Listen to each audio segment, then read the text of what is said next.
ficar sentado aqui, porque eu vou gravar a aula daqui do computador.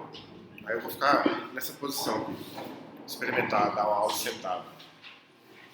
Não é o meu jeito preferido não, mas... Bom, vamos lá então? Vamos começar com uma oração. Vou pedir para o irmão Aridaldo para orar por nós. Toda vez que quem ora sou eu. Vou pedir orar por nós. Ficar de pé, não vai ficar sentado. Pai de amor, Deus de poder, de graça, obrigado, Senhor, por esta oportunidade que o Senhor nos concede, reunirmos como igreja aqui neste lugar, para aprender do Senhor e ter uma vida de qualidade que dê prazer ao Senhor. Muito obrigado pela vida dos irmãos que se deslocaram aqui, aqueles que estão em deslocamento, traga de paz, guardado e protegido pelo Senhor. Abençoa o mar na exploração da tua palavra, Senhor, que nós saímos daqui edificados, Deus, o nome do Senhor Jesus Cristo glorificado com as nossas vidas. O aprendizado seja produtivo para nós nessa comunidade. Nos abençoe, nós pedimos no nome de Jesus. Amém. Amém. Uma hora tem que ir lá em cima naquela sala e falar com o pessoal assim, ó, se você arrastar uma e levantar a outra, ajuda a gente em 50%. Não precisa no apartamento que precisa deixar de arrastar. À noite esse é um ritual lá de arrastar, ficar a noite, a madrugada inteira arrastando. Toda vez que eu ouço aqui, eu fico com trauma. Você lembra desse ritual. Vamos lá, pessoal, é o seguinte. A gente hoje vai... Todo mundo consegue enxergar daí, né? Tá tranquilo? Então, olha só, a gente tem aí hoje a nossa aula 7. A Igreja Antiga e a Teologia é o número do capítulo, né? Capítulo 4. E o subitem que a gente vai trabalhar hoje lá do livro é o pré-existência de Cristo. Na verdade não é isso não, eu coloquei errado ali. Natureza pré-encarnada, é a mesma coisa, né? Só não está igual ao do livro, mas a ideia é a mesma. Então antes a gente vai fazer umas observações preliminares aí, como a gente sempre faz. Por exemplo, a revisão da aula anterior. Na aula anterior a gente trabalhou com os apologistas. A aula anterior que eu falo é a que eu vim, 15 dias atrás, né? A gente chegou até a terceira geração, de 4, né? A terceira geração é dos apologistas. Eu coloquei ali, só para vocês não perderem a linha, né, o fio, eu coloquei ali que a gente tem a primeira geração, vocês lembram, são os apóstolos, né, diretamente ensinados por Jesus, certo? E depois a gente tem a segunda geração dos pais apostólicos, que são aqueles que foram ensinados pelos apóstolos. O conjunto inteiro dessas 4 gerações, normalmente a gente chama de pais da igreja, né? Mas aí os pais apostólicos ficam sendo aqueles que vêm na geração logo depois dos apóstolos, né? E aí a gente fez a terceira geração, portanto, que são os apologistas, e hoje nós vamos entrar hoje na geração dos teólogos, que é a 4ª geração. Acho que eu esqueci de escrever isso aqui em algum lugar. Não escrevi não. Mas hoje a gente entra na 4ª geração, que é a última dessa geração, dessas 4 gerações que a gente está trabalhando, que trata dos teólogos de fato, né? Trata de um tempo, de um momento na história da igreja em que a gente tem uma nova necessidade. Lembrando lá da primeira aula, quando eu disse para vocês que a gente tem, as coisas são inventadas ou criadas a partir de uma ausência ou de uma necessidade, né? Então, se você tem pessoas acusando você de incesto, de canibalismo, aliás, vamos começar no começo, né? Você não tem nada, então você tem um mestre e esse mestre precisa ensinar para os seus discípulos o que fazer, para o ministério, né? Para o ministério desse mestre. Então, a necessidade é essa, portanto, a primeira geração. Paulo, Tiago, João, Pedro, né? Paulo não, desculpa. Paulo não especificamente como um dos 12, né? Mas Bartolomeu, Tadeu, enfim, né? Os 12. E aí depois você tem uma segunda geração. Paulo entra na primeira geração, né? Lucas, Mateus. Aliás, Mateus era um dos apóstolos, né?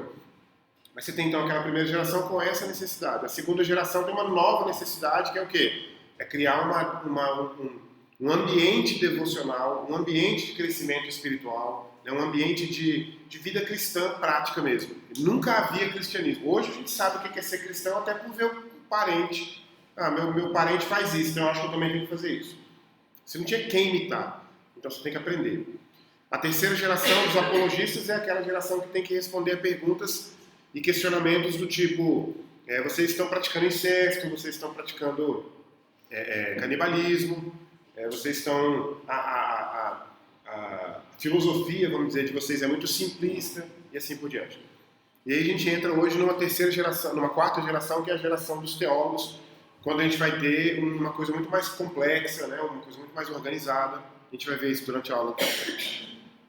Também na aula passada a gente viu sobre os problemas internos que a igreja sofria, tais como o marcionismo, o ebionismo e o montanismo. A gente viu também os problemas externos, tais como as perseguições imperiais, que terminaram com o Edito de Milão, 313, né? O maniqueísmo e o neoplatonismo. E a gente tem também os principais apologistas daquele tempo, daquele período, daquela geração, que foram, para o nosso caso, do nosso livro, do nosso material, o Justino, o Irineu e o Orígenes. Então passamos por tudo isso até a aula passada, certo? Hoje a gente vai começar com esse capítulo 4, mas aí eu tenho uma introdução, antes de começar o capítulo de fato, eu tenho uma introdução que eu acho que é importante. Eu vou fazer um teste com vocês hoje, que às vezes é legal fazer esse teste na primeira aula, ou talvez numa aula de introdução, igual aquela que eu fiz lá no templo. Porque a partir de uma... Bom dia, Carlinhos. Bom dia. Fica à vontade no café aí. Pessoal, esse café está aqui porque está mais perto de mim, mas pode vir até ele também. É uma aula, é um teste que não tem a intenção de colocar vocês numa saia justa, mas tem a intenção de mostrar para vocês a importância de estudar história, certo? Então eu vou chegar nesse teste daqui a alguns minutos.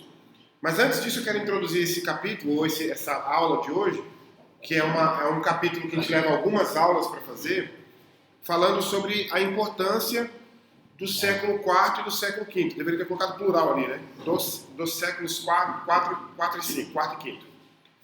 Esses dois séculos, eles têm uma importância fundamental no conjunto da história do cristianismo. De certa forma, para um historiador, todos os períodos você está contando uma história de 2000 anos, né? E você sabe que isso é um processo. Então, todos os períodos têm muita importância. Para mim, todos os períodos têm importância. Só que quando você vai fazer uma análise crua, você percebe que realmente há alguns períodos fundamentais, essenciais, categóricos, assim, né, que respondem ao conjunto da história. Então, por exemplo, tem muita diferença entre o século III e o século IV e V? De certa forma, não, porque você não teria o século IV e V se você não tivesse passado pelo terceiro. Tem muita diferença, por exemplo, o século X do século IV e V? Também não, porque de certa forma... Felipe, eu acho que do jeito que está aqui, acho que vai ser legal. Porque o tamanho que deu para a sala toda, eu fiquei com medo de ficar pequeno para a sala. Mas acho que deu. Obrigado aí, de qualquer forma. Então você tem esse lance assim, tipo, nenhum período é mais importante do que o outro. No sentido de que a gente não deveria desprezar nenhum. Mas alguns períodos são fundamentais por alguns aspectos. E esse período que a gente começa hoje, que é o dos séculos IV e V, são absolutamente fundamentais para o que nós fazemos hoje, 2019. Certo? E isso tem a ver com a questão da teologia. A palavra teologia, infelizmente, é uma palavra que ficou muito mal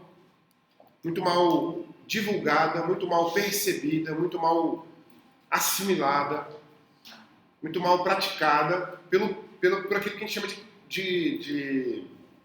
do laicato. A palavra laicato aqui significa o seguinte: nós temos o pastor Mateus, o pastor Simvaldo, e eles são o clero, e nós temos todos nós aqui que somos o laicato.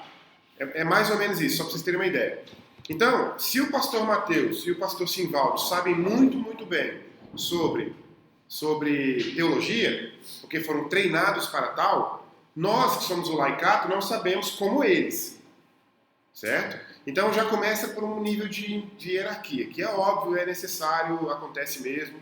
Às vezes quando a gente tem um membro do laicato que sabe muito de teologia, que cria até problema para o pastor, né? Porque fica lá questionando teologicamente o pastor constantemente. Isso pode ser bom e pode ser ruim.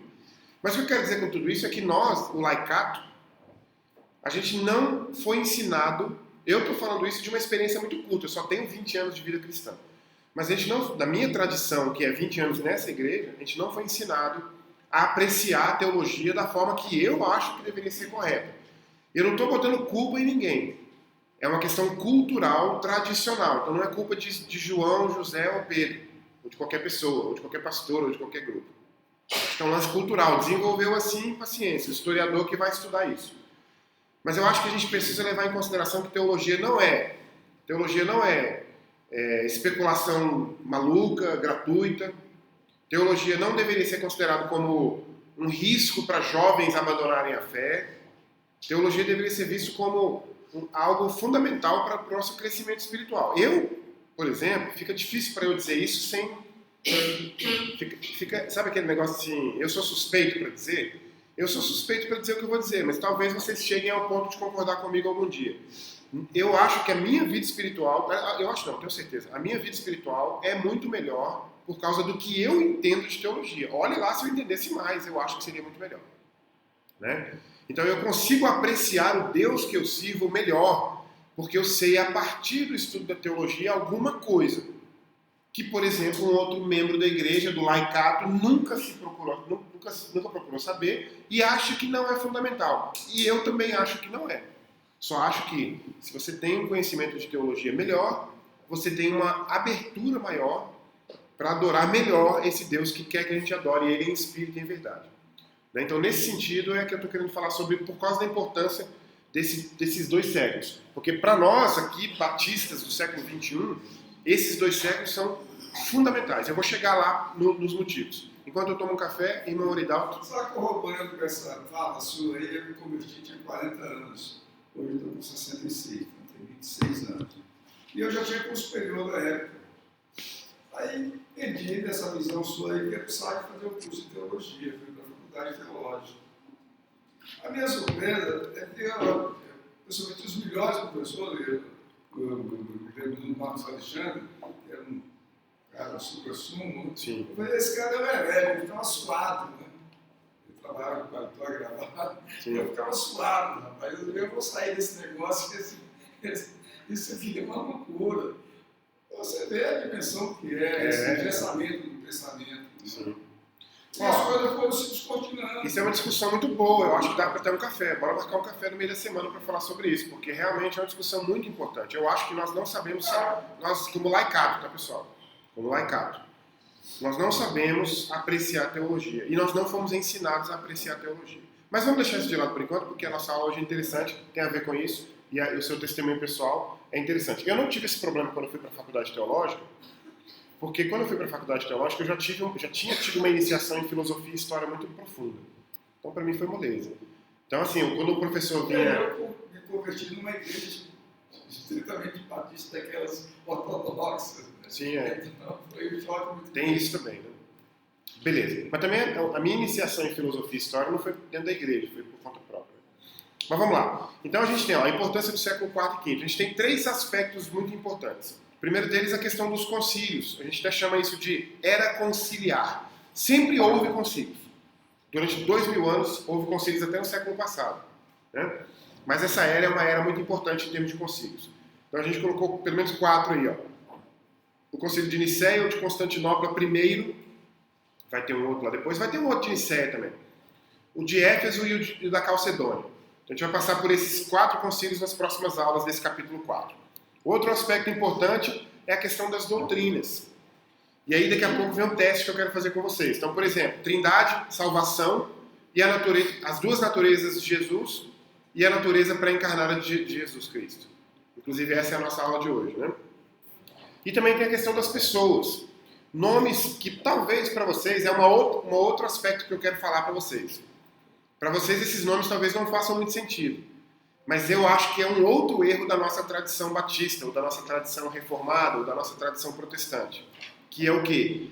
A gente deixou para os católicos o domínio intelectual dos pais da igreja. E eu acho isso choroso, assim, eu tenho vontade de chorar quando eu penso que quem domina os pais da igreja são os católicos. Porque eles nenhum momento na história deles, eles deixaram isso de lado. E nós, a gente parecia que começou do zero, em 1500, começou do zero, não tem nada para trás, então vamos daqui para frente. Aí daqui para frente a gente cria os nossos nomes. Tudo bem, tá, beleza. Aí nós temos Zwinglio, Calvino, Lutero, como é que é o nome daquele escocês lá? É Knox alguma coisa? Né? Então, assim, acho que é só Knox. Então a gente tem um conjunto de nomes que a gente abandonou para o domínio católico. E é lógico que o domínio católico vai fazer isso na metodologia católica. Então vai chamar de santo, vai ter imagem, vai fazer o que quiser. Quando nós deveríamos dominar também essas pessoas, essas figuras. O nome mais importante na história do cristianismo inteiro não está no domínio do evangélico, que é o Agostinho de Hipona. E ainda tem mais um detalhe, graças a Deus que eu digo assim, graças à soberania de Deus durante a história do cristianismo, os protestantes da Reforma resgataram e iniciaram o seu projeto teológico a partir do Agostinho, e não a partir do Aquino, que é a partir de onde a teologia católica é muito mais forte. Então tudo isso a gente vai vendo aos poucos, isso é muito legal de aprender, mas eu só quero lembrar vocês que essas pessoas são fundamentais nesses 2 séculos. Atanásio, os capadócios, a gente vai ver na próxima aula os capadócios, que são Gregório de Nissa, Gregório de Nazianzo e o Basílio de Cesareia, certo? São 3 figuras importantes para esse período, que a gente vai ver na próxima aula. O Gregório, acho que é o de Nissa, o Gregório de Nissa e o Basílio são irmãos, inclusive. O Jerônimo é outra figura, o Ambrósio e ele, Agostinho de Hipona. Agostinho de Hipona é uma linha divisória tão importante na história da igreja como a linha divisória da Reforma Protestante. Se você valoriza a Reforma Protestante como um marco, mas assim, como um marco desligatório, né? Desliga-se de uma imagem para isso, né? Um marco inovador, criador, você tem que considerar o Agostinho também como tal.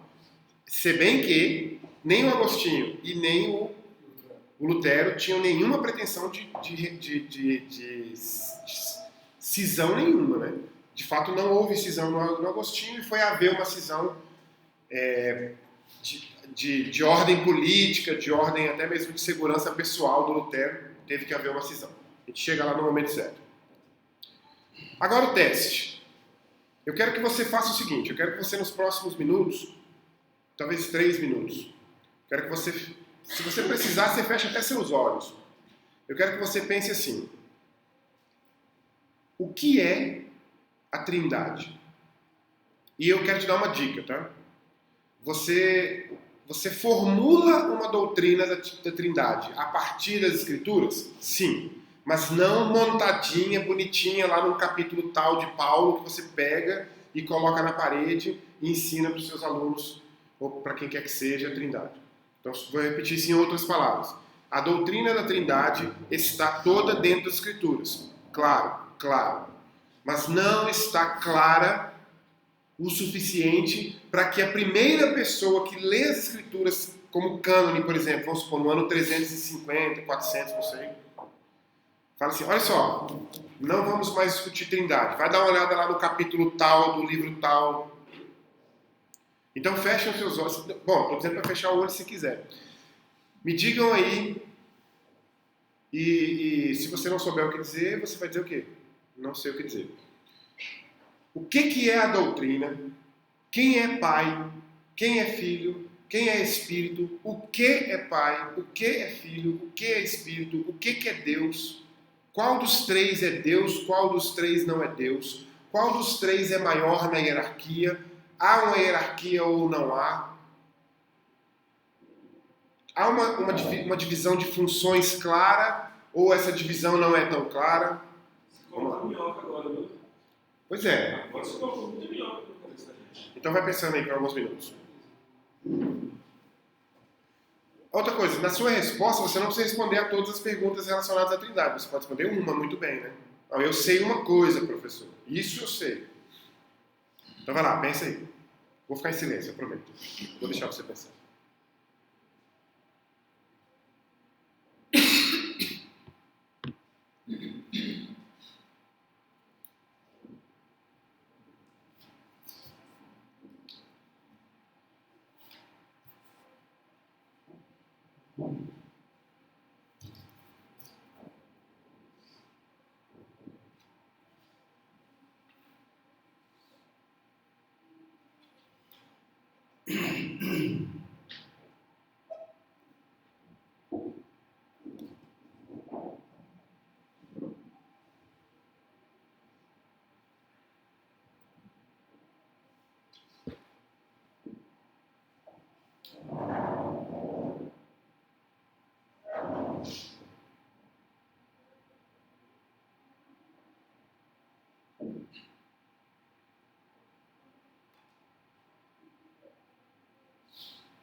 Alguém já quer dar alguma ideia? Como é que é? A gente aprendeu nesses anos todos de igreja, de vida cristã, e a gente sabe que a Trindade, Deus Pai, Deus Filho e Deus Espírito Santo. Ordem cronológica, a gente acha que primeiro escalão Deus Pai, segundo Deus Filho e terceiro Espírito Santo. Vamos dar uma olhada na sua frase. Ordem cronológica significa 1, 2, 3. Hierárquica, então. Hierárquica. Ah, tá. É porque se fosse cronológica, teria primeiro Deus existiu, depois o Filho e depois o Espírito. Professor, eu gosto de pensar. Deixa eu só. Quem acha que o que vocês acham da fala do Carlinhos? A fala dele girou em torno de duas coisas. Número 1, ele disse com segurança que a Trindade, que na Trindade o Pai, o Filho e o Espírito são Deus. Deus Pai, Deus Filho e Deus Espírito. Quero perguntar para vocês o que vocês acham desse ponto.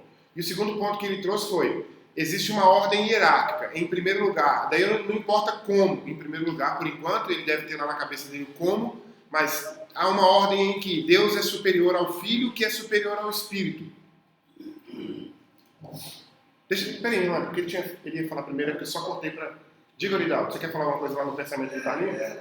Porque essa complexidade, para traduzir isso de uma forma de linguagem simples, eu gosto de pensar, associar a uma figura que todos nós estamos sofrendo o impacto dela, que é o Sol.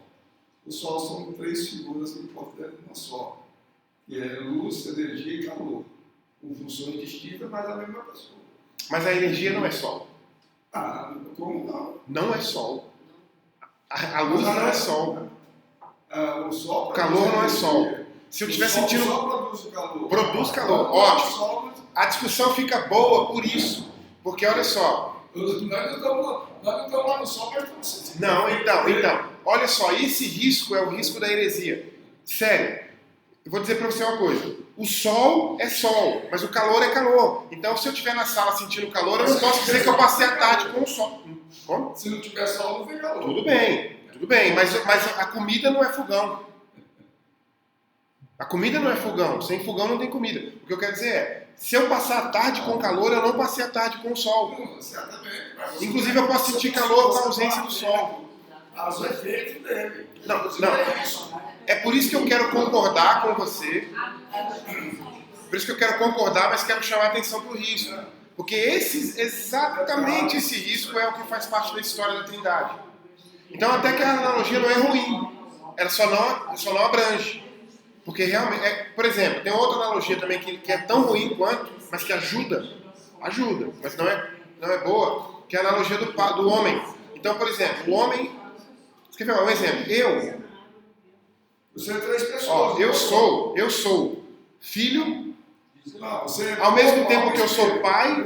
Corpo e alma e espírito. É a trilogia que mais... Não, olha só, isso sim. Porque o Adalto Lourenço, por exemplo, ele vai dizer para você que todo o universo é formado de uma tríade. Mas cada tríade é uma coisa separada que não é a outra. Por exemplo, você falou que eu sou alma, corpo e espírito. Mas o meu corpo não é a mesma coisa do espírito. Esse é o ponto que é fundamental na Trindade. Então vamos lá. Outra analogia que geralmente é usada, que ajuda, mas não resolve. Essa é que é a questão. Aliás, na próxima aula você vai entender por que nenhuma analogia resolve. Nenhuma analogia resolve. Nem a sua, nem a minha, nem de ninguém. Nem do Agostinho, nem de ninguém. questão eu sou filho do meu pai, mas ao mesmo tempo eu sou pai dos meus filhos, certo? E eu também sou irmão do meu irmão. Então eu sou 3 dimensões numa pessoa só. Mas irmão não é o mesmo que pai. E a dimensão é diferente. Então a questão é que a analogia não ajuda nesse sentido. O Sol, ele tem 3 características. Tríade. Como todas as coisas no universo, segundo o Adalto Lourenço inteligentemente coloca, ele veio aqui na igreja e mostrou isso pra gente, de forma brilhante. Mas não resolve. Agora, a irmã ia dizer, vamos ver o que ela tem lá. Não, pela questão da hierarquia. Né? A questão da trindade, eu vou ser bem sincero, eu não gosto muito de pensar. Vou te dar a dica, você nem precisa, está pensado já porque a doutrina está pronta. Mas não A gente não aprendeu ela ainda, essa é a questão. Não, mas eu vejo que há uma hierarquia. Então você concorda com a hierarquia do Carlinhos? Quem discorda, pessoal? Só para a gente ver um balanço. Felipe, me segura a sua fala, que ela é válida, mas eu quero ver só a discordância aqui que é. Discorda por quê? Eu discordo porque os 3, a gente está falando de trindade, 3 numa unidade. Então, ou seja, eu estou mais para funções diferentes do que para a hierarquia. Todos são Deus. O que vocês acham? Deus Pai, Filho e Espírito Santo são o mesmo Deus. No entanto, por funções diferentes. Inclusive, a gente tem que entender, inclusive na questão também, fazer um esforço, né, de cronologicamente, aquele texto de façamos o homem a nossa imagem e semelhança. Então, admite-se que os 3 estavam, ou seja, Jesus, Deus, assim, estavam todos ali na área da criação. Então, eu acho que são a mesma pessoa, não tem hierarquia, se são apenas funções diferentes. Tem um que levantou a mão. Vai lá e depois aqui. Aí volta na irmã lá, viu? Acredito que apesar de coexistir com o único ser em 3 faces, existe sim subjugação, porque Jesus, quando está na cruz, ele fala que pede ao Pai para que mande o seu Consolador, que é o Espírito Santo. Então ele mesmo não fala, o Espírito Santo vem, então ele pede para o Pai atende, e a partir daí ele manda o Consolador. Então daí Deixa eu ver. Existe uma hierarquia. Entendi. Eu também vejo essa questão da hierarquia em trechos no fim dos tempos que Deus fala que o conhecimento ali nos fins quando se chegará, ele não deu nem ao filho essa data. Então, mostra que ele está numa... Que existe um nível, né? Ainda insiste na questão da função e não... Eu ia falar isso agora. Ainda insiste na questão da função e não na hierarquia, porque Jesus fala que eu e o Pai somos um. Então, ou seja, talvez, sabe aquela questão com funções bem definidas, para que Jesus não extrapolasse aquilo que foi determinado por cada um possa fazer. Deixa eu colocar uma coisa nessas últimas falas aqui. Só uma dica para vocês, tá? Não quero quebrar ainda nada que vocês colocaram, não. Só lembrar o seguinte, nós como seres humanos e do século XXI, nós temos uma visão muitíssimo clara de hierarquia como sendo divisão de funções. Porque, por exemplo, se eu sou um professor, isso inclusive entra naqueles aspectos legais da isonomia, né? Então, por exemplo, eu sou professor de história numa escola e eu recebo R$1.000, e a professora, mulher, de geografia recebe também 1.000. Nós exercemos a mesma função e a nossa hierarquia dá para nós uma impressão de que a nossa hierarquia é a mesma. Se eu tenho uma diretora que está sobre nós em hierarquia, ela não pode exercer a minha função de dar aula, mas eu também não posso exercer a função dela. E na nossa mente parece que a função dela é superior à nossa, por causa da questão da hierarquia. Então, só dando essa ideia para vocês de que tem muita razão, Felipe, quando ele coloca o seguinte, eu quero ajudar numa fala dele, ajudar não, quero só complementar.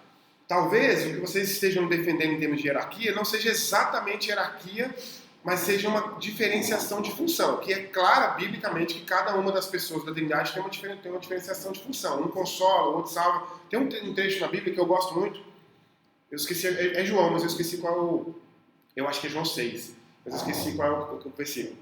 Que diz assim, Jesus diz, ninguém virá a mim se o meu Pai não o me tiver dado. Então assim, Deus dá, a dinâmica é mais ou menos essa, grosso modo. Deus dá a pessoa ao Filho e o Filho utiliza o Espírito Santo, vamos dizer assim, como função para que convença do pecado, da justiça e do juízo. Mais ou menos assim. Só para vocês lembrarem que tem essa ideia nossa, humana, principalmente do século XXI, terceiro milênio, que dá essa ideia de que hierarquia é função. Tanto é que, por exemplo, ganha R$1.000, que o cara ali ganha 1.500, pois é, porque ele é diretor, você é professor.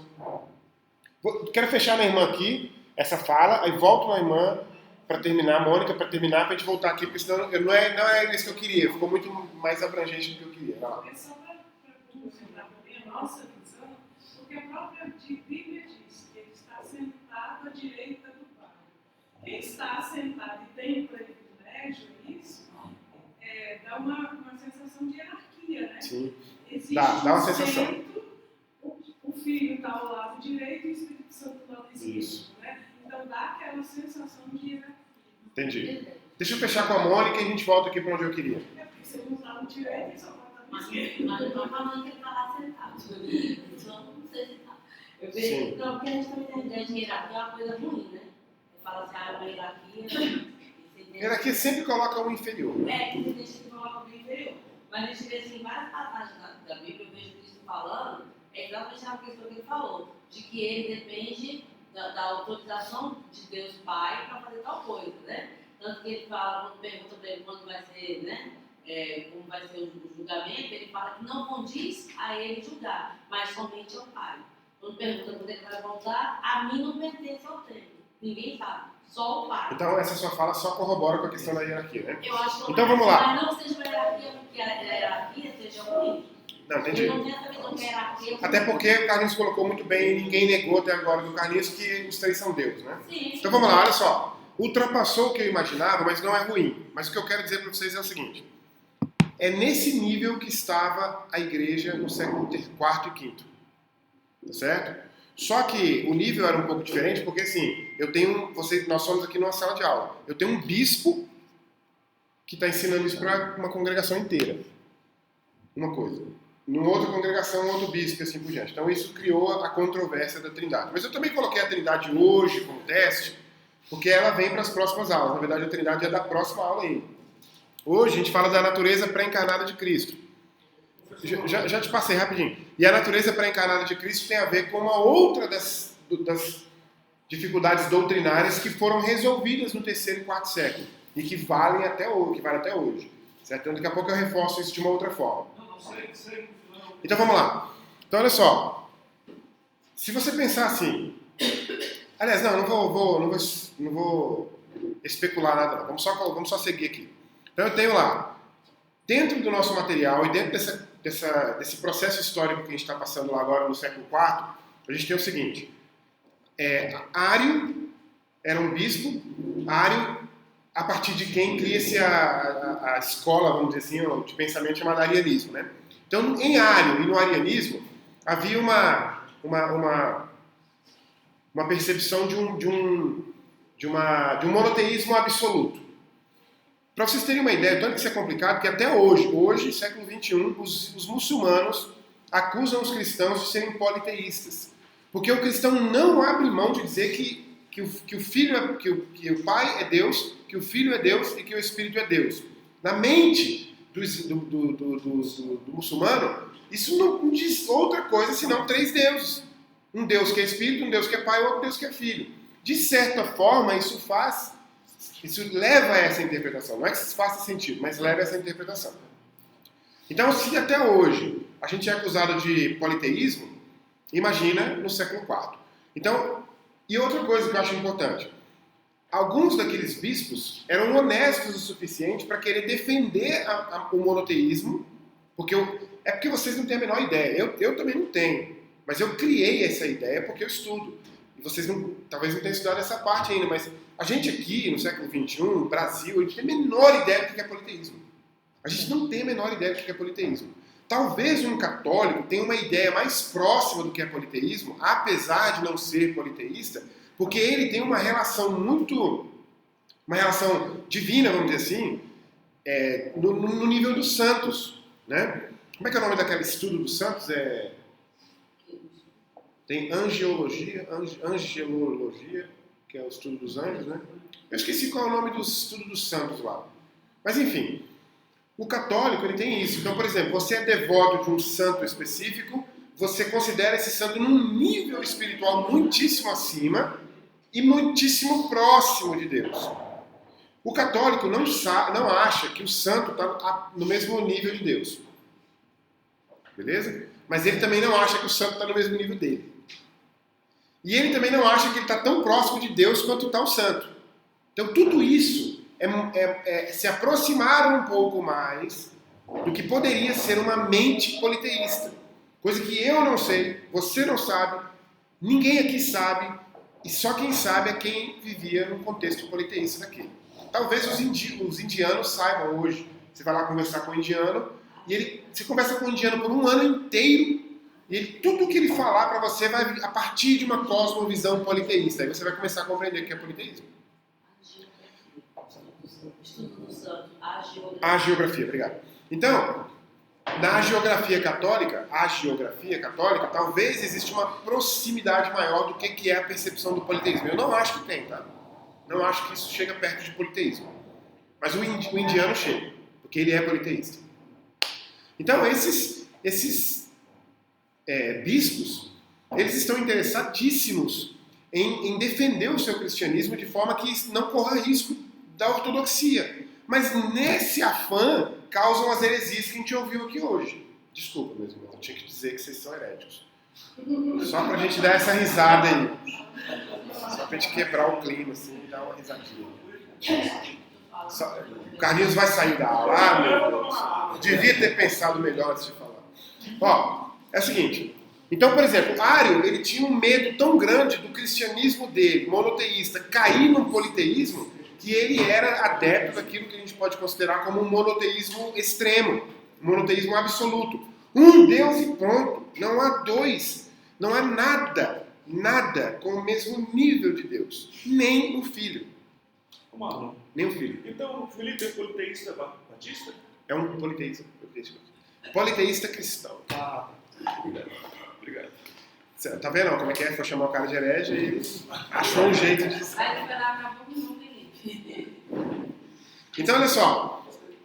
Se o Filho tem alguma característica semelhante ao Pai, eu tenho duas coisas com a mesma característica e, portanto, eu tenho o risco do politeísmo. Então, em Ário, ou a partir de Ário, naquilo que vai depois ser chamado de arianismo, a gente tem essa percepção de um monoteísmo absoluto, certo? Mas esse monoteísmo absoluto causava problema, na medida em que outro setor da igreja, e quando eu falo setor aqui também, eu estou falando em termos de Ocidente e Oriente. Ocidente, Roma, se você imaginar, não sei se eu acho aqui, mas eu não devo ter jogado fora não, aquele nosso mapa.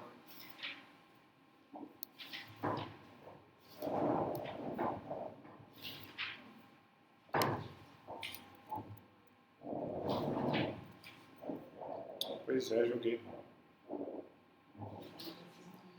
Tá. Se imaginar o Mediterrâneo, você vai imaginar Roma ali no meio do Mediterrâneo, no meio, né, do conjunto. Você tem o Ocidente e o Oriente. E aí você tem a gente chama esses pais da igreja do Oriente de gregos, porque a língua que eles falavam principalmente e os escritos deles eram em grego. Não que eles fossem da Grécia. Tanto é que, por exemplo, você tem Alexandria, onde havia um centro de pensamento cristão fortíssimo. Alexandre, que está no meio dessa controvérsia, por exemplo, Alexandre de Alexandria.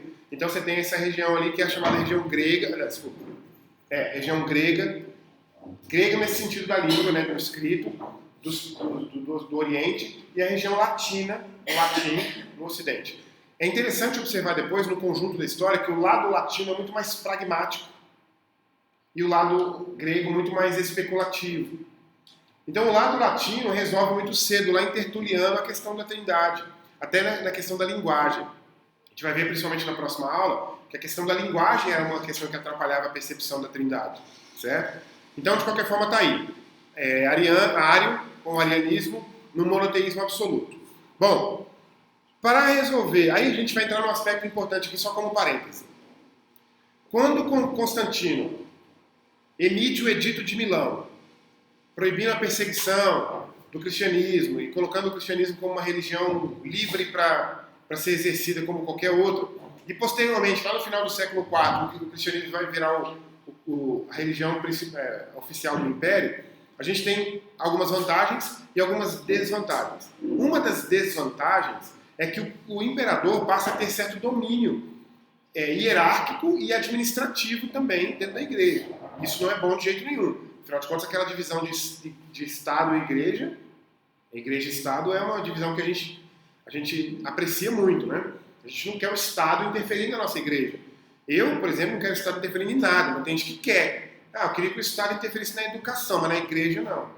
Deixa o Estado ter escola pública. Eu queria que o Estado interferisse na saúde.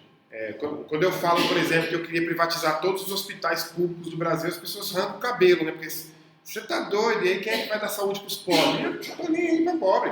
Eu não quero Estado interferir em nada. Porque quando o Estado interfere, ele interfere do jeito dele. Porque se eu dou margem para o Estado interferir na saúde, na educação, na segurança, em quase tudo, daqui a pouco o Estado quer interferir na igreja. Daqui a pouco, já quer, né? Ele só não manda, mas ele já interfere. Ele já obriga, por exemplo, a igreja a ter isso ou aquilo, ou proibir a igreja de ter isso ou aquilo. Logo mais, a gente vai começar a nossa controvérsia do terceiro milênio, nossa controvérsia que tem pouca gente se preparando para ela, que é a controvérsia do casamento homoafetivo na igreja evangélica. Vocês é que não pensam que o diabo está dormindo. Não, eu acho que não é todo mundo não, mas eu acho que não tem como obrigar a igreja a aceitar uma coisa dessa. Eu acho que assim, o Estado não deve interferir na minha vida pessoal. Mas ele tem obrigações que há coisas que o Estado tem que prover para todo mundo. Né? Bom, é o que você acha. Eu acho. Eu acho que o Estado tem que prover educação, saúde e segurança para todos. E quando o Estado provê educação, esse é um parêntese, aí eu deixo você concluir, eu não falo mais, para a gente não perder aqui, mas só pensa no que eu vou te colocar. Quando você acha que o Estado tem que prover educação, você também deve estar pensando que o Estado vai entregar educação para a Mônica, né? Mônica, é o seguinte, o Estado aqui vai prover educação, mas eu não quero dizer o que vai ser dado como aula, então eu vou te chamar para você me ajudar. Vai lá, Mônica. Não. Quem vai é o Estado. E quando vai o Estado, não é política de Estado, é política de governo. Então é por isso que a gente teve circulando nas escolas públicas livros ensinando teoria de gênero para criança. Eu não peguei esse livro, não. Não pegou porque tiraram antes, aleluia. Não sei se tiraram, não, mas eu nunca vi isso lá, não. Pois é. Mas assim... Não, mas é o seguinte, eu dou aula de história em rede privada, e em rede privada tem, por exemplo, o livro de história passando pelo século XXI inteiro e não dá o número de mortes na mão da esquerda, por exemplo, soviética. Então, tem coisas desse nível que é mais simples e tem coisas de outros níveis, né? Não tem uma luz curva também. Com certeza. Então, olha só, fechando esse pedaço, voltando para a questão do Estado, a questão do Estado é o seguinte, o Estado, portanto, passa naquele momento em 313... Imagine de 313 a 323, no mínimo, essa década, como sendo a década de adaptação de uma igreja que agora é imperial. Bom, se a igreja é imperial e há um problema que pode levar a uma cisão, o imperador que não quer cisão, porque o imperador quer usar a igreja e o cristianismo como um cimento para o império dele, para que ele tenha domínio, é como se fosse assim, é como se fosse o Hobbes, né? É hobbesiano, né? É o Leviatã. Então a cabeça do imperador está aqui e os tentáculos vão espalhando, que é o Estado, né? O Hobbes critica o Estado nesse sentido. Então o Estado eu estou aqui como cabeça e aí eu tenho um dos meus tentáculos é a igreja. Então organiza esse setor aqui para mim, igreja. Organiza aquele outro ali para mim, fulano. Organiza esse outro aqui para mim, exército. Enquanto isso eu fico aqui na cúpula, né? E isso é perigoso para a igreja. Então, como eu falei no começo aqui desse pedaço, há vantagens em ser autorizado pelo Estado? Claro que há, tanto é que nós estamos aqui hoje sem fugir. A janela é transparente e nós estamos aqui hoje sem fugir de ninguém. Então há vantagens em que o Estado interfira, dando essa ideia de que há liberdade religiosa. Mas de certa forma é um problema. E o problema principal é esse.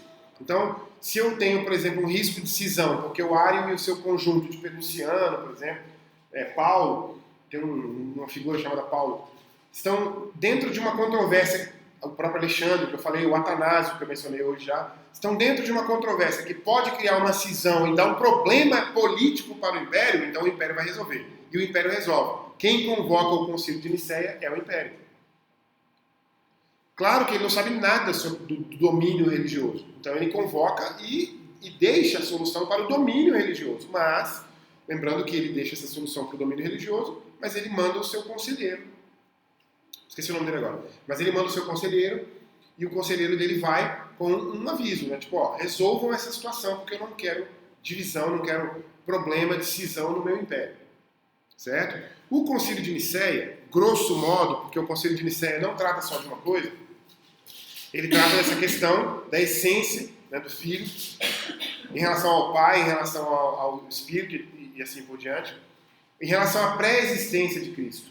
Quem é Cristo pré-existente? Que natureza tinha o Cristo antes de encarnar? Essa é que é a lógica. E aí havia 3 posições. A primeira posição era a posição ariana ou adiário, que dizia que a essência do filho é diferente da essência do pai. Se você ler um pouco mais profundamente sobre Ário, você vai ver que ele chega a dizer o seguinte, que o filho nem sabe de nada que o pai sabe, porque se ele soubesse das coisas que o pai sabe, haveria um nivelamento de domínio de conhecimento. O filho é completamente criado, é um ser humano como qualquer outro.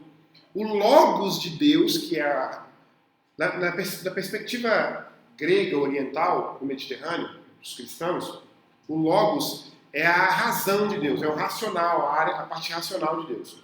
Então o Logos entra no Filho, que é o Jesus homem, para que a razão de Deus esteja nele de alguma forma. Mas isso não quer dizer que Jesus é Deus. Porque senão cai no risco do politeísmo. Então, como ele é um monoteísmo absoluto, ele tira esse risco. Portanto, se eu não tenho Jesus como Deus, ele tem que ter uma essência diferente do Pai. Então, para uma aula de EBD, que vai acabar daqui a 10 minutos, é isso que a gente precisa saber do Ário. A essência é diferente porque ele não é Deus. Certo? Bom, Alexandre, bispo de Alexandria, maior inimigo teológico, vamos dizer assim, né? Inimigo teológico do Ário, pela via do Atanásio, ou seja, porque ele tem uma participação, os dois têm uma participação dividida, vamos dizer assim, em proporções diferentes, mas dividida no concílio, mas os dois vão apresentar uma posição completamente oposta a Ário, que é a posição da essência idêntica, certo? O que quer que seja Deus, o que quer que seja o Pai, é também o Filho. E é também o Espírito. E aí o mistério da encarnação é uma outra coisa. Mas quando encarna Deus. Não é o Pai que encarna. Porque, inclusive, existe uma outra via de percepção e de especulação que diz que o Ário, por exemplo, tinha esse medo, né? O próprio Pai não poderia ter encarnado. Eu quero dizer para vocês uma coisa interessante do século XXI, tá? 20/21. Existe um movimento na Europa. A Europa, aliás, a filosofia hoje era dividida entre duas grandes categorias. As categorias maiores, que é a categoria da filosofia continental e da filosofia analítica. A continental é aquela do continente europeu. França, Alemanha e assim por diante. Pelo menos esses dois, França e Alemanha. A chamada analítica é de uma tradição anglo-saxônica, ou pelo menos anglofônica. Então vai vir a ilha ali da Britânia, a ilha do Reino Unido, dos Estados Unidos, Canadá e assim por diante. Que é a nossa cultura. Filosófica não, infelizmente não. Nossa cultura filosófica no Brasil é a continental. A partir dessa filosofia continental, quer dizer, essa filosofia continental, a partir da década de 60 ou 70, 50, 60, 70 do século passado, 1950, 1960, 1970, desenvolveu uma teologia, uma filosofia barra teologia, chamada de teologia radical, ou teologia da morte de Deus, ou teologia da morte de Deus, ou teotanatologia, que é a teo é Deus e tanatologia é morte. Então, a morte de Deus. Essa é uma teologia completamente diabólica, liberal, é o diabo.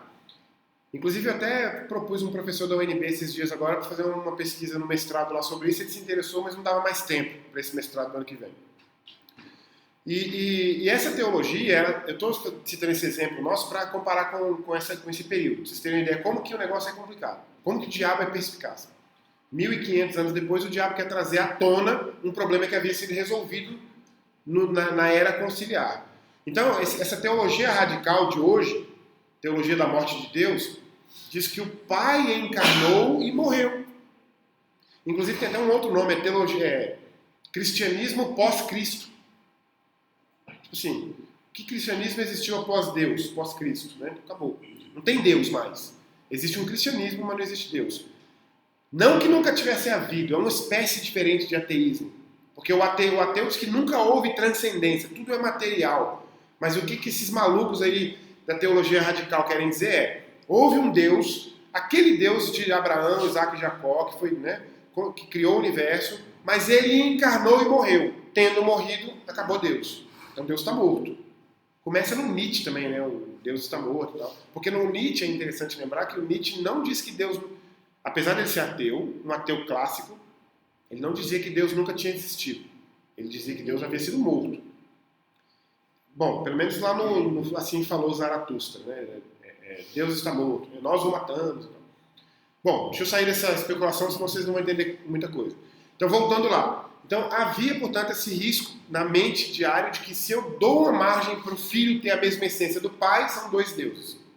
E Alexandre e Atanásio, via Atanásio, vai para a linha extremamente oposta da essência idêntica, certo? Nesse momento, alguma dúvida? Ou quer dizer, alguma dúvida não, há dúvidas, com certeza. Nesse momento, quais dúvidas vocês gostariam de tirar? O que você vai fazer com o ponto 2 lá? Para você, Espírito Santo, Trindade, né? Continua? Deus Pai? Sim. Todos os três são Deus. O Filho é Deus, o Pai é Deus e o Espírito é Deus. Mas tem hierarquia? Não tem hierarquia. Mas a gente não vai descobrir isso hoje na nossa aula, porque é da próxima aula. A questão é, não há hierarquia, há funções diferentes. O problema é que a nossa, como eu falei, eu dei a dica para vocês agora há pouco, a nossa mente não consegue desligar a hierarquia de funções. É uma questão, sei lá, muito prática para nós, né? É o que eu falei agora, não tenho como eu citar com um exemplo melhor, não. É um exemplo trabalhista. Eu ganho R$1.000, você ganha 1.500, eu não posso reclamar. Você tem funções que eu não tenho. Essas funções colocam você num nível hierárquico superior ao meu. Então dizer que eu não conheço os fins dos tempos dá a impressão de que eu não conheço tudo como o Pai conhece. Vocês têm que lembrar uma coisa importante. Vocês entraram numa contradição herética perigosa aqui agora há pouco. Se eu digo que Jesus não é o mesmo do Pai, porque não conhece tudo como o Pai conhece, eu não posso dizer que Jesus é Deus. Que Deus é onisciente, onipresente e onipotente. Aliás, eu descobri esses dias, eu achei interessante. Isso é só linguagem, tá? A Bíblia diz que tudo, nada para Deus é impossível, né? No contexto que está escrito lá, mas há muitas coisas impossíveis para Deus. Quem gostaria de citar uma, por exemplo? Livre-arbítrio?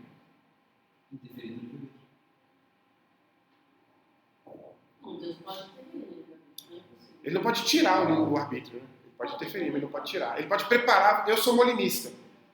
Eu acredito que Deus preparou você para que a sua escolha não fosse interferida por nenhum outro setor. Por exemplo, Deus sabia que o Tiago se converteria. Então Deus colocou você no século XX. Então ele interferiu na sua escolha. Ele só não... aliás, ele interferiu no contexto onde a sua escolha seria feita livremente. Mas eu amo o molinismo. O molinismo é legal demais. Vou citar para vocês uma coisa que é impossível para Deus, que é bíblica, inclusive. Deus não pode mentir. Pronto, tá aí uma. Hebreus diz que Deus não pode mentir. Deus não pode deixar o pecado sem pagamento. Tá aí outra coisa impossível para Deus. Agora, há coisas impossíveis para Deus, por exemplo. Deus não tem limite. Concorda? Então, o fato de que Deus não tem limite indica o seguinte, que eu não posso dizer que Jesus tem algum tipo de deficiência divina em relação ao Pai. Senão ele não é mais Deus. Pensa nessa pergunta. Quantas coisas eu poderia tirar de Deus para que ele... Quantas coisas eu poderia tirar de Deus e não tirasse a divindade dele? Opa, professor, conhecimento. Se eu tirasse um pouco do conhecimento de Deus, ele continuaria sendo Deus. O quê? Quando Jesus diz que não cabe a ele tratar dos fins dos tempos, é porque no plano dele o povo não pode saber. É só isso. Não é que ele esteja mentindo. Opa, vou dizer que não sei porque fica mais fácil passar por esse... Esse povo inventa umas perguntas, deixa eu dizer que não sei. Então ele falou que ele não sabia, porque a função dele naquele momento não era divulgar. Perfeito. Não era para ser divulgado. Só isso. Mas ele tem completo domínio de todas as coisas, porque ele é Deus, ele não é só filho, ele é Deus. Deus. Essa palavra, que inclusive é a palavra que resume os três, a trindade, ela tem que ser a mesma proporção para filho, pai e espírito. Logo não há hierarquia. A questão de não haver hierarquia não é um gosto ou uma percepção, é uma impossibilidade. Onde você encontrar uma hierarquia, você diminui. E se você diminuir uma proporção da divindade, você tira dele a divindade.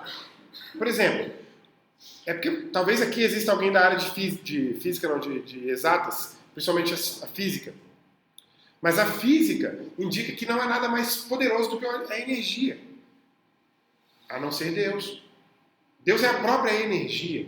Né? A Bíblia tem um versículo da Bíblia, não me lembro qual é agora, que se refere a Deus como energeia, que é a palavra grega para energia. Então Deus é a energia. Quando essas seitas por aí falam, não, eu não creio em Deus, mas eu creio em uma energia e tal, acho sensacional isso. Pô, que legal, mais um que crê em Deus. Tem gente que fala, pô, não creio em Deus, creio no amor. Maravilha, Deus é amor. Então vamos lá então. Se era essa a sua dúvida, eu já passo para frente. Falamos da posição de Ario, da posição de Alexandre, os dois extremos, e havia uma posição conciliatória, que é uma posição muito mais imperialista, né, vamos dizer assim, do que nenhum dos extremos, né, que era a conciliação do tipo, a natureza dos dois é semelhante, deixa como está e prossigamos aí no nosso progresso do Império Romano. Mas, na verdade, essa posição conciliatória rejeitada imediatamente pelas duas outras posições, né? Nem Ario queria abrir mão da posição dele para chegar a uma conciliação, e muito menos Alexandre e Atanásio fariam a mesma coisa pela sua posição. O resultado do concílio é: Jesus tem a mesma natureza do Pai. Jesus foi gerado e não criado, porque o que Ario tinha que dizer para dizer que Jesus não era Deus? Que ele foi criado. Foi criado. Haja luz, haja terra, haja água, haja Cristo, haja Jesus. O haja de Deus tem que ser o mesmo para qualquer coisa criada. Aliás, eu não fiz a pergunta para vocês, olha, eu vacilei. Quantos de vocês aqui, levanta a mão bem alto para eu contar, eu vou contar e vou escrever no quadro. Quantos de vocês aqui nessa sala acreditam que o universo é infinito? Infinito. O universo é infinito. Infinito. O universo é infinito. Ninguém responde nada, só levanta a mão se crê ou não. Infinito. 1, 2... Só 2 ateus na sala de aula? Só 2 ateus. Todas as aulas que eu vou dar em qualquer lugar tem metade de ateu e metade de cristão. Levanta a mão, quantos acreditam que o universo não é infinito? 1, 2, 3, 4, 5, 6... 6 cristãos, 7 cristãos. Os que não levantaram a mão são o quê? Não sabem. Ótimo. Resposta mais adequada, não sei. Vou para o inferno, mas não sei.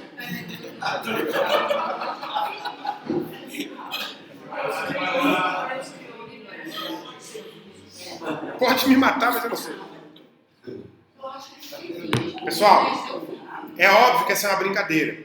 Mas é uma brincadeira séria. Porque a questão é a seguinte. Se eu dou... Ó, a Mônica ateísta aí, olha pra cá. Ateia. Se eu dou para qualquer coisa, o atributo de infinidade, eu estou dando um dos maiores e mais poderosos atributos existentes, que pertence a Deus. Então, não pode haver duas coisas eternas. Para quem acredita que o universo é eterno, deixou de acreditar por lógica filosófica, inclusive, não por causa de gosto, pode ser segunda-feira ou quarta-feira, ou dia de sol, ou inverno ou verão. Lógica diz o seguinte: eu não posso ter um universo infinito e um criador desse universo infinito, porque como que eu crio algo infinito? Em contrapartida, ou seja, pela via contrária, eu posso ter o seguinte: todas as coisas criadas necessariamente têm um fim. E todas as coisas que não têm fim não podem ter sido criadas. Logo, Ario está fora de questão, porque Cristo não pode ter sido criado, senão ele morreu. Se Cristo morreu, todos nós morreremos. Eu estou falando aqui em termos espirituais, porque morrer fisicamente todo mundo já vai mesmo. Aliás, vírgula, né? Nós acreditamos que nós vamos morrer fisicamente, mas que vamos ser restaurados. Então tem um detalhe importante, que muita heresia na igreja também. Tem muito crente que não sabe que vai ser restaurado. Tem muito crente que fica preocupado assim, eu já vi. Mas eu tenho um amigo lá que morreu, um prédio caiu, e aí só resgataram um braço primeiro, depois outra perna, e aí? Como é que vai restaurar esse corpo? Oh, meu Deus do céu, Jesus falou que a gente movimentaria a montanha para o oceano, se tivesse fé. Deus não vai recompor o corpo da pessoa, é restaurar o corpo. Se eu for cremado, então como é que vai ser restaurado? Vai ser restaurado. Você veio do pó e vai voltar pro pó. Você veio do pó. Você nunca leu isso direito, não? Você veio do pó. Não... Que Deus é esse que a gente acredita que não vai restaurar o corpo? Que não é esse? Cria-se assim, em torno da cabeça, a gente já coisa assim meio estranha, mas eu acho assim que ele foi criado e depois gerado. Ele já estava em Deus como filho, e ele enviou seu filho para o útero de Maria. Então me explica o que significa o criado. Para ser criado ali para vir ao mundo. Entendi. Então olha só, O objetivo que ele deu ao mundo. do ponto de vista linguístico, Enviou seu filho. vamos lá. Já existiu. Não tem problema essa percepção herética. Desculpa. Todo mundo tem o direito de ser herege hoje nessa sala. Quando esse curso terminar em dezembro, vocês não vão ter mais direito de ser herético. Mas por enquanto vocês têm. Apesar, vamos ver do ponto de vista linguístico. Sua fala diz que Jesus foi criado e gerado. Vamos tentar analisar ela. Ele existia eternamente com o Pai. Como estava com o Pai, como filho. E ele foi criado na barriga de Maria. Tá. Beleza. Ele enviou para ser gerado. Ah, não. Aí já deixou a heresia de lado. Enviou para ser gerado é isso. Ele foi criado por Deus em si próprio. Não. Aí não Depois pode. foi enviado, eu enviei o meu único filho para gerar. Você está certíssimo na segunda metade. Ele foi gerado no ventre de Maria. Isso é importante. Mas existia antes, ele mandou, ele enviou. Então, aí que tá. Essa fala sua, ela é contraditória, logicamente. Nada que existia antes poderia ter sido criado. A palavra criado, ela pressupõe, ela exige início.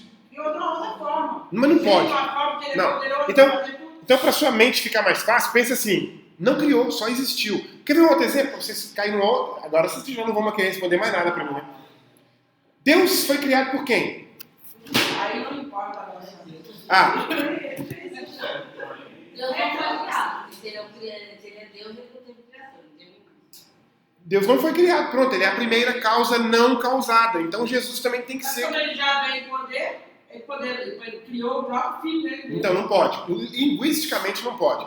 Você não pode perder a próxima aula de jeito nenhum, porque na próxima aula, quando a gente falar dos pais capadócios, dos 3 capadócios, esses caras aí que a gente vai falar, Gregório de Nícia, Gregório de Nazianzo, e eu sempre esqueço o nome do outro, eu colo aqui. Basílio. E Basílio de Cesareia, a gente vai ver que eles, olha só, gente, como Deus é perfeitamente perfeito. O ser humano é o único ser humano que se comunica com Deus. E claramente um com o outro, porque a Trindade já se comunicava. O Deus do islamismo criou o ser humano e se assustou com a sua criação e disse: e agora? Terei que me comunicar com ele. Preciso aprender a comunicar, porque eu nunca me comuniquei antes. Aí você chega e fala isso para o muçulmano, ele vai dizer: como assim nunca se comunicou antes? Eu falei: com quem? Ele é único. Não tem filho, não tem espírito, tem nada. Então, Deus é tão perfeito que a solução para uma heresia da Trindade se resolve com a linguagem. Com a linguagem. Deus não foi criado porque Ele é eterno. Ele é a primeira causa de todas as outras coisas e esta primeira causa não sendo causada por nada. Por isso que Ele é eterno, infinito. E por isso que nada mais pode ser infinito, nem o universo. Quando eu era criança, eu perguntei para meu pai uma vez: pai, se eu pegasse um foguete com autonomia eterna de combustível, eu não usei essas expressões, né? Eu não era esse prodígio naquela época. Eu não era esse gênio naquela época. Se eu subo... esse gênio. Alguém ouviu e pegou. Se eu subo com um foguete eternamente, onde que o foguete vai parar? Claro que a pergunta foi colocada de forma contraditória, né? Se eu vou eternamente, eu não paro, né? Mas eu era criança, que não era gênio ainda. Então, essa pergunta, ela indica o seguinte: se eu realmente pudesse imaginar um foguete que não parasse mais, ele ia parar em algum lugar. Quem assistiu o show de Truman?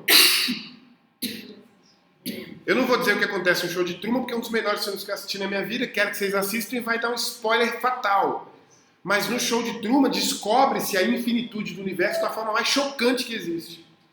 Desculpa, a infinitude não, perdão. A finitude. Então, voltando. Resolve-se a situação da Trindade, que é da próxima aula, na linguagem. Deus não foi criado. Se Deus... Preste atenção. Dá vontade de pedir para vocês fecharem o olho, para vocês não se distraírem com o mosquito que vai passar. Se Deus não foi criado, como é que Jesus pode ter sido criado se Jesus é Deus?